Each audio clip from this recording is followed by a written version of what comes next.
പ്രസാദ്, ഇപ്പോൾ 2025 റിപ്പോർട്ടിലൂടെയാണ് ഈ പൊന്നാനി ബലാത്സംഗ കേസിൽ ഇര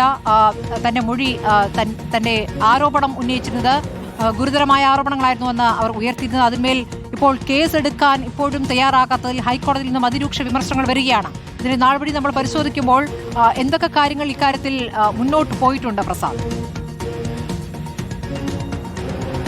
സ്മൃതി, 2022 ജനുവരിയിലാണ് ഈ സംഭവങ്ങളുടെ എല്ലാം തുടക്കം. പൊന്നാനി സ്വദേശിയായ ആ വീട്ടമ്മ അവരുടെ വീട്ടിലെ സ്വത്ത് തർക്കവുമായി ബന്ധപ്പെട്ടാണ് ആദ്യം പൊന്നാനി പോലീസിനെ സമീപിക്കുന്നത്. അന്ന് പരാതി കൊടുക്കാനായിരുന്നു അവിടെ എത്തിയത് സ്മൃതി. അവിടെ എത്തിയതിനു ശേഷം അതിന് പിന്നാലെ ചെയ്ത് അവിടെ വിനോദ് വലിയാറ്റൂർ എന്ന CI ആയിരുന്നു അന്ന് അവിടെ ഉണ്ടായിരുന്നത്. പിന്നീട് കേസന്വേഷണത്തിന്റെ ഭാഗമായി എന്ന് പറഞ്ഞ് പരാതി പരിശോധിക്കാൻ എന്ന് പറഞ്ഞ് വീട്ടിലെത്തിയ ഈ വീട്ടമ്മയെ അവർ CI പീഡിപ്പിക്കുകയായിരുന്നു. അങ്ങനെയാണ് ആ പരാതി പിന്നീട് ഒന്നും ആവാതെ പോവുകയും പിന്നീട് അവിടുത്തെ DYSP ആയിരുന്ന VV ബെന്നിയുടെ മുന്നിലേക്ക് ഈ പരാതി വീട്ടമ്മ എത്തിക്കുകയും ചെയ്ത് ബെന്നിയും മോശമായി പെരുമാറി എന്നുള്ളതാണ് വീട്ടമ്മയുടെ പരാതി. ബെന്നി അതിൽ നടപടി എടുത്തിരുന്നില്ല. അതിന് പിന്നാലെയാണ് DYSPക്കും അതുപോലെ തന്നെ CIക്കും എതിരായ ഈ പരാതിയും കൊണ്ട് മലപ്പുറം SP സുജിത് ദാസിന്റെ അടുത്ത് അന്നിവർ എത്തുന്നത്.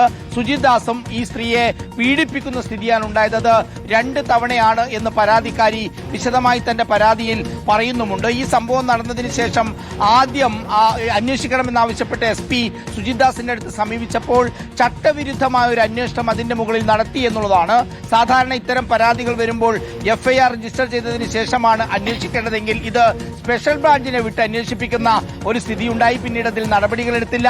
അതുപോലെ തന്നെയായിരുന്നു CIക്കെതിരായ പരാതി ബെന്നിയുടെ അടുത്ത് എത്തിയ സമയത്തും ബെന്നിയും ആ പരാതി അട്ടിമറിക്കുകയായിരുന്നു. ചുരുക്കത്തിൽ മലപ്പുറത്തെ ഏറ്റവും മുതിർന്ന 3 പോലീസ് ഉദ്യോഗസ്ഥർ പീഡിപ്പിക്കപ്പെടുന്ന നിലയിലേക്ക് ഈ വീട്ടമ്മയുടെ ജീവിതം മാറി എന്നുള്ളതാണ്. പിന്നീടാണ് ഇവർ ഇത് തുറന്നു പറയാൻ തയ്യാറാകുന്നതും പിന്നീട് പരാതി കൊടുക്കുകയും ചെയ്യുന്നത്.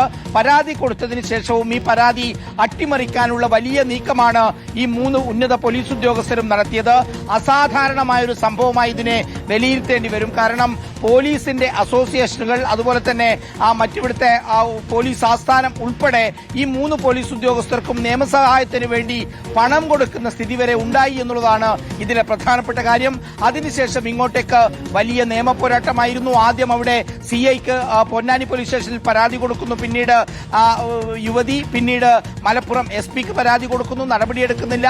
അങ്ങനെയാണ് പൊന്നാനി 1ാം ക്ലാസ് മജിസ്ട്രേറ്റ് കോടതിക്ക് മുമ്പാകെ സ്വകാര്യ അന്യായം സമർപ്പിക്കുന്നതിനിടയിൽ അന്നത്തെ മുഖ്യമന്ത്രിക്കും DGPക്കും എല്ലാം പരാതി കൊടുക്കുന്നുണ്ടെങ്കിലും നടപടിയെടുക്കുന്നില്ല. അങ്ങനെ പൊന്നാനി 1ാം ക്ലാസ് മജിസ്ട്രേറ്റ് കോടതി അതും ചട്ടവിരുദ്ധമായി ഒരു മുതിർന്ന ഉദ്യോഗസ്ഥനോട് റിപ്പോർട്ട് തേടുന്ന സ്ഥിതിയും ഉണ്ടായി എന്നുള്ളതെല്ലാം നമ്മൾ റിപ്പോർട്ട് ചെയ്തതാണ്. അതിനുശേഷം അവിടെ ആ വീട്ടമ്മയെ പൊതുസമൂഹത്തിൽ അപമാനിക്കുന്ന രീതിയിൽ യൂണിഫോം ഇട്ട പോലീസ് ഉദ്യോഗസ്ഥർ പോലീസ് ജീപ്പിൽ വന്നെത്തി മൊഴിയെടുക്കുന്നതും നമ്മൾ കണ്ടതാണ്. അത് നമ്മൾ റിപ്പോർട്ട് ചെയ്താണ്.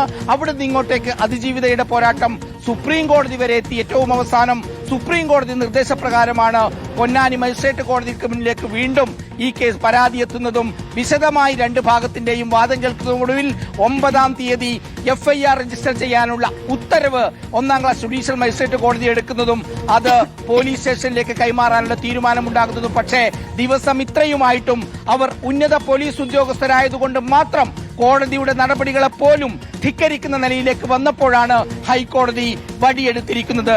സ്മൃതി.